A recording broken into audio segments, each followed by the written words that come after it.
Good morning, Paul. Today is Tuesday, October 17th, and here's the heads-up brief for today. Today's production to our clients consisted of a total of 82 issues. In East Asia Pacific, we covered 35 issues. In South Asia, 24 issues. And in EMEA, 14 issues. Paul, I will be briefing you on the major issues of today's production. Okay, thanks. Go ahead. In East Asia Pacific, here are the top 3 issues for your attention. In New Caledonia, the country approved 2 laws aiming at introducing taxation for mining activities yesterday. This is despite concerns about the nickel sector's profitability and restructuring in the country. The taxation aims to boost government revenue. A pre-export tax fund will fund a future generations fund, which is to be established by 2026 at the latest. Well, let's see if the fund becomes that or if it becomes a dipping point. Okay, thank you. In China, property developer Country Garden's entire offshore debt will be considered in default if the company fails to make a $50 million coupon payment by today.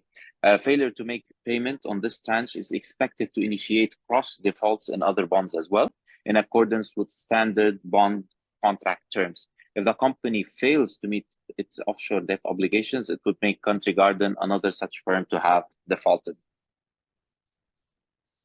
Defaulted internationally, you mean, right? Not domestically? Yes, internationally. Okay.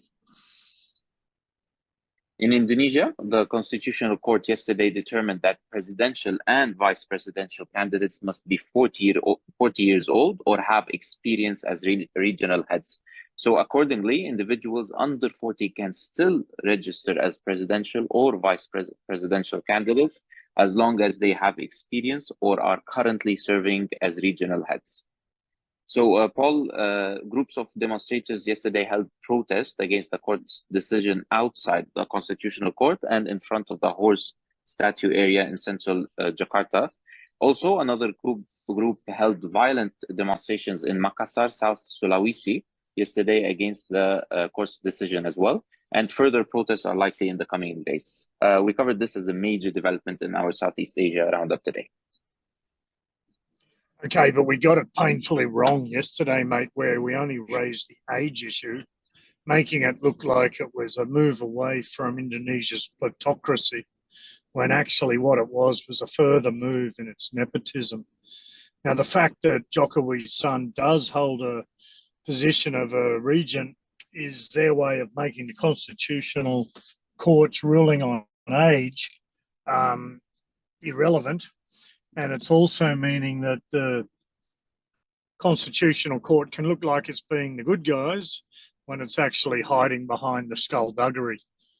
It's very important to note that Indonesia has a front that is called a democracy, and that's all it is, because ultimately, as I said, it's a plutocracy.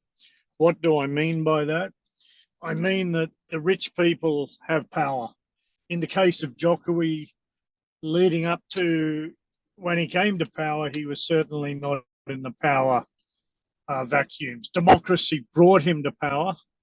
Unfortunately, rich people assisted in bringing him to people for whom he's ever indebted. He now wants to ensure a legacy. So he's fundamentally abusing democracy now to assist himself, his legacy, and to ensure the family joins the power brokers in that plutocracy.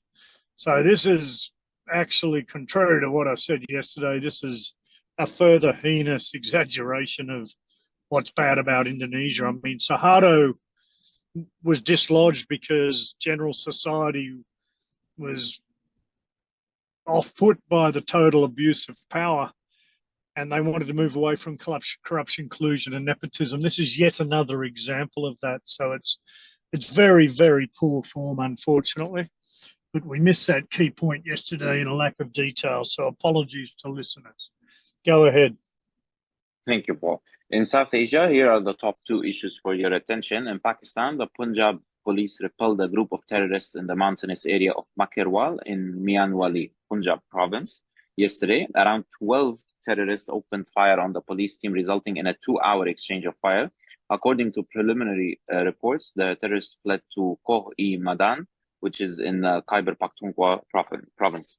Also, a video depicting the beheading of an alleged Pakistani military personnel was circulated on Telegram by pro-Islamic State Khorasan province group yesterday. The video shows two ISKP operatives killing the soldier. Paul, we covered this as a major development in our South Asia roundup today. Okay, well, there's some very, very bad times ahead coming up, unfortunately. And from a place that always has bad times, that's not good. Okay, go ahead. In India, at least 60 people were arrested by the police for protesting without proper permission at the Jantar Mantar in New Delhi yesterday. The demonstration was being held in support of Palestine. Additional demonstrations are likely to take place in the coming days. Okay, thanks. In EMEA, I'll brief you on the top 3 issues of our production. In Belgium, 2 Swedish nationals were killed by an unknown armed individual in the capital, Brussels, yesterday. The shooting took place near Place Saint-Lete at around 7:15 p.m. local time. Belgian police spokeswoman Else van de Kier said that the suspect is still at large. In a video circulating on social media, a man claimed responsibility for the attack in Arabic, and he declared himself as a member of the Islamic State terrorist organization. The terror threat in Brussels was increased to 4, which is the highest level.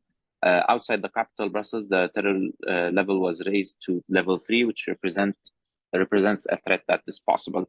Paul, we conveyed this to our clients in EMEA via an advisory message today. Yeah, look, what's very interesting here, Bassel, is we've seen multiple terror incidents. So the fact that a lot of the states of the European Union and further afield that have had terror incidents, and they keep popping up, UK, Belgium, Denmark pop to mind, would indicate that it should always be at a level 4 and people should act in accordance with a level 4. It's politically motivated, but from a duty of care, inept to not foresee that and rate it accordingly, to give a false sense of security. Clearly, there aren't the intelligence and communal and linkages in place to predict and prevent these incidents. They're going to continue where there's a motivation, i.e. radicalized people of any religion, and where there's a capability, i.e. a knife, it's going to continue to happen. So neither of those conditions are going away. So the constant capability for there to be an sudden onset of an incident is a no-brainer. And everyone should act that there's terror incidents likely to occur. Thank you. In Russia, Paul, President Vladimir Putin said yesterday that he expects Russian-Chinese trade to reach $200 billion by the end of the year. President Putin called China's Belt and Road Initiative project a success. In addition, he criticized the West for its colonial approach. Yeah, look, and I think that's a very valid point. I mean, the Belt and Road Initiative is always an easy target for academics and people that call themselves experts and analysts when they're actually laymen and pundits looking for coverage to build their unhealthy egos that are not commensurate with their knowledge. I mean, the Belt and Road Initiative is responsible for $11 trillion in equivalent in contracts. It's been a very successful initiative by the Chinese government to build trade and to build relationships. The reality is you're never going to do something that's, taking trains from China all the way to London and so reaching out to 100 countries and not have infrastructure failures, corruption. But while other superpowers are running around warmongering, sending aircraft carriers bleating that they can project power on multiple war fronts and then telling everybody to be peaceful, one has to look objectively and state that the Belt and Road Initiative and Putin and Xi are actually getting a lot of runs on the board with objective people that are beyond armchair critics, where they're actually being open, transparent, and honest about their international strategic views. sadly, a lot of people will be listening to me now thinking it's me that has misplaced knowledge, whereas a lot of people have misplaced objectivity because they're overruled by the bias which permeates everything they say and do. Thank you very much. Finally, Paul, in Israel, concerning the Israeli-Palestinian conflict, both the Israeli forces and Hamas continue to carry out attacks. President Joe Biden is expected to visit Israel tomorrow.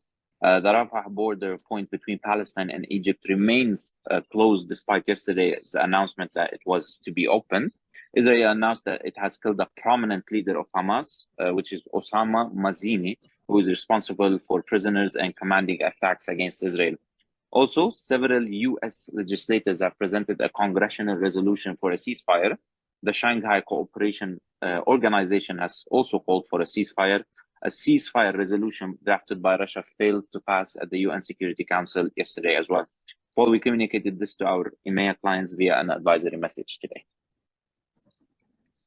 Okay, thank you very much. Look, the reality, though, is whilst Hamas has no intentions of peace, Israel's actions are equally barbaric and have been since the incorporation of the Israel state. So I think it's very difficult for America to stand on its high perches whilst Blinken and Biden talk the way they do, and Israel acts in a manner that they think it's acceptable to defend yourself by killing innocent Palestinian civilians. Now, yes, Hamas goes and hides in away and doesn't declare itself as an open defense force. Well, there's reasons they do that, but that does not give Israeli the excuse for, several decades of murdering civilians and depriving them of human rights. I think that the Americans need to be very, very careful that they start to look at both sides of the fence and practice that, not use shows of force that are extremely incendiary and one-sided in terms of what they're trying to achieve. It's counterproductive to tell everyone to be peaceful while sending aircraft carriers and poking Iran in the chest. Again, the State Department's proliferation of their own arrogant, ill-considered views is of extreme concern. And it's not healthy at all, nor is it healthy for American long-term credibility. The world needs them to return to a respected position of power, but the current neocons don't seem capable of getting anywhere near that. And their loyalty base, even amongst ex-military and ex-academics in the States, is eroding very, very quickly, and that's massively disappointing. Okay, thank you, Bassel. Great brief. Appreciate it. Thank you, Paul.